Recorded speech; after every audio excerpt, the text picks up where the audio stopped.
Mr. Landry. Mr. Chairman, Dr. Finkel, let me tell you about a conversation I had last week with a very successful business owner in my district. He had sold his business. He had created hundreds of jobs, and he was under non-compete. When that non-compete ended, him and his partner decided to go back in the drilling business. And when they sat down and put their profile together on how they wanted to put their business and move it forward, they decided that they were going to build the largest shallow water drilling barge in the world, and one of the most advanced. And when they looked at the cost, because we got a lot of fab yards in my district, at the cost and amount of regulations and red tape that they had to do to build that barge, they decided that they were going to build that barge in Singapore. And while they were contemplating the construction of this barge and then where they were going to implement this barge, where they were going to put it out for contract, they got a proposal to purchase a drilling company, an American drilling company, for about 60% of the cost of the drilling barge that they were going to build.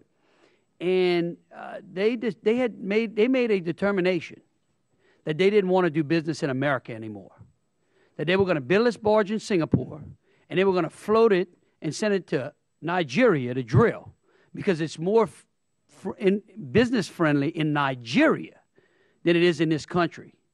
And I can tell you that the OSHA regulations are destroying our fabrication yards down there. So we're not on thin ice, we're on thick ice. In fact, it's so ridiculous that during the BP oil spill, they would make the shrimpers come in during the daytime because it was too hot for them to collect oil on the water. And when the shrimper said, it makes more sense for us to collect this oil at night, they said regulations don't allow that. Now tell me how regulations are not smothering our economy. I got to tell you, we just have to agree to disagree, but you're going to have to put more real-life examples in front of me as how those OSHA regs are trumping the unemployment, are not causing the unemployment rate to be 9% or greater, which is really not 9%, it's really 14% or greater. It's just that those people are not looking for work anymore. Look, there's no way that, look, I know you don't want me to respond with anecdotal, cherry-picked examples on the other side, because that's not my role as a witness to tell you of all the stories I used to hear and still hear of people who've lost their loved ones because of lapses, negligence, mistakes. It's a balance.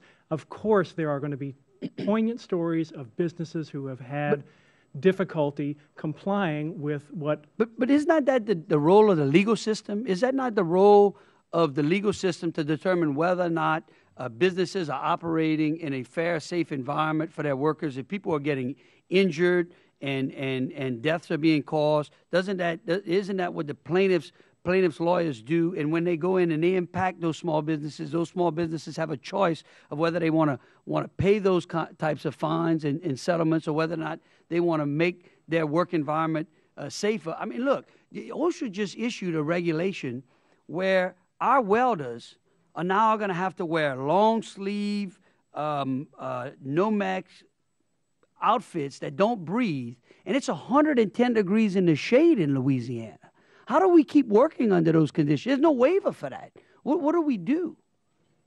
If I were still there, I could look into that for you. And there are always really difficult things that government has to do where they can't satisfy both one risk and another. But again, I've got to say the plaintiffs' bar and the tort system, that's after the fact. And but wait a minute. There are agencies that exist in order to prevent that from happening. 3 people have passed out this summer in one yard complying with OSHA regs. Now tell me, how is there any what is the safety there?